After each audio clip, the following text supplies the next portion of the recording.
अध्याय एक। एक असामान्य सुबह। अमावस्या की रात बीत चुकी थी। पूरा गांव अभी सो ही रहा था जब सूरज की पहली किरणें पृथ्वी को छूने लगीं। लेकिन इस सुबह का स्वागत करने के लिए गांव में एक अजीब सी बेचैनी फैल चुकी थी।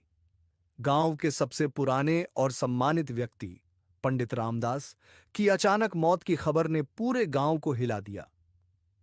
पंडित रामदास, जो 70 वर्ष के थे, हमेशा अपने अनुशासन और ज्ञान के लिए जाने जाते थे। उनकी मौत स्वाभाविक लगती अगर उनके घर में खून के धब्बे नहीं मिले होते। पंडित रामदास अपने बिस्तर पर मृत पाए गए थे, लेकिन उनके माथे पर चोट के गहरे निशान थे। घर का दरवाजा अंदर से बंद था, खिड़कियां भी जाम थीं और बाहर कोई ऐसा संकेत नहीं था कि कोई घर में दाखिल हुआ हो। अध्याय 2। गांव में हलचल।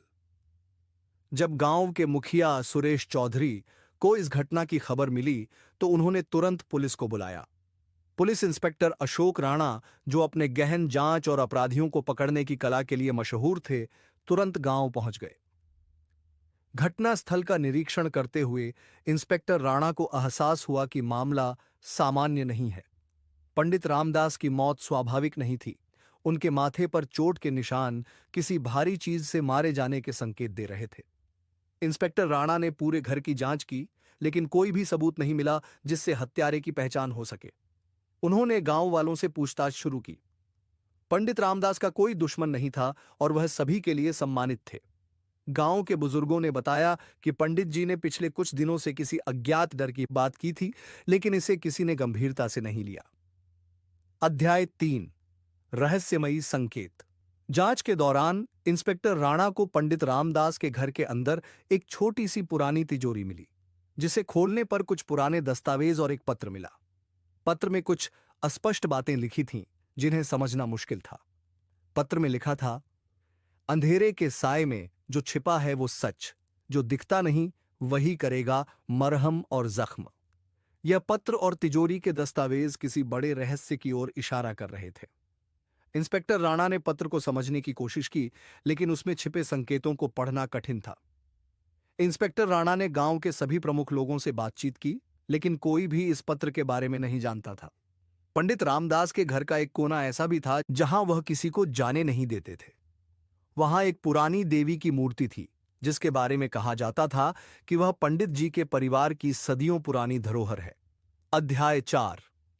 अनजान खतरा। रात के समय जब पूरा गांव सो रहा था, इंस्पेक्टर राणा ने पंडित रामदास के घर पर अकेले जांच करने का फैसला किया। वह उस कोने में पहुंचे जहां देवी की मूर्ति रखी थी। उन्होंने देखा कि मूर्ति के नीचे कुछ अजीब सा चमक रहा था।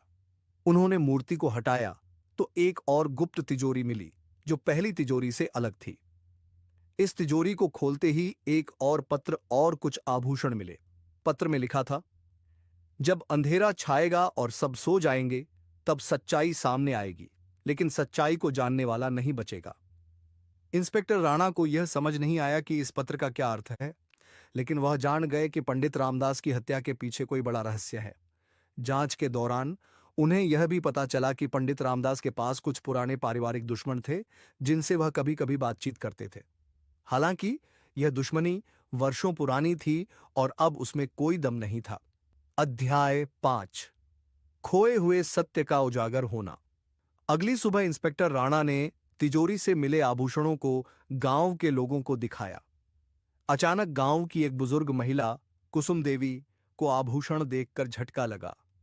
उसने बताया कि ये आभूषण उसी परिवार के हैं जो सालों पहले एक रहस्यमयी आगजनी में खत्म हो गया था। उस घटना के बाद यह माना गया था कि उस परिवार की सारी संपत्ति भी जलकर खाक हो गई थी, लेकिन ये आभूषण कैसे बचे रहे?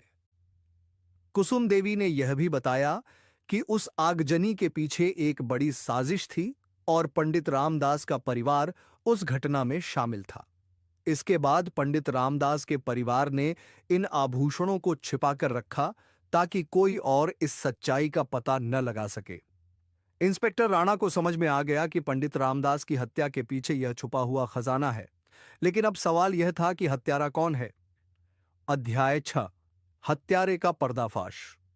जांच के दौरान इंस्पेक्टर राणा को पता चला कि पंडित रामदास के परिवार का एक पुराना सेवक मोहन अचानक से गायब हो गया है।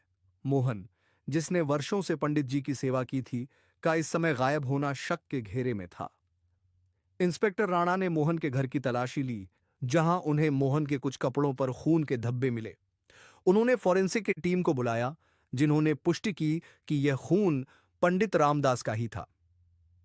मोहन को पकड़ने के लिए पुलिस ने तलाशी अभियान शुरू किया और कुछ दिनों बाद मोहन को गांव के पास के जंगल में छुपा हुआ पाया गया। उसे गिरफ्तार कर लिया गया और पूछताछ की गई। मोहन ने अंततः कबूल किया कि उसने ही पंडित रामदास की हत्या की थी। उसने बताया कि वह पंडित रामदास के परिवार के साथ वर्षों से रह रहा था और उसे पता चल गया था कि उनके पास एक बड़ा खजाना छुपा हुआ है। मोहन ने सोचा कि अगर वह पंडित जी को मार देगा तो वह इस खजाने का मालिक बन जाएगा। उसने हत्या की योजना बनाई और पंडित रामदास के सोते समय उन पर हमला कर दिया। मोहन ने उनकी हत्या के बाद खजाना निकालने की कोशिश की, लेकिन वह सफल नहीं हो पाया क्योंकि उसे डर था कि पुलिस उसे पकड़ लेगी। अध्याय 7, न्याय की जीत। मोहन को अदालत में पेश किया गया, जहां उसने अपने गुनाह कबूल कर लिए।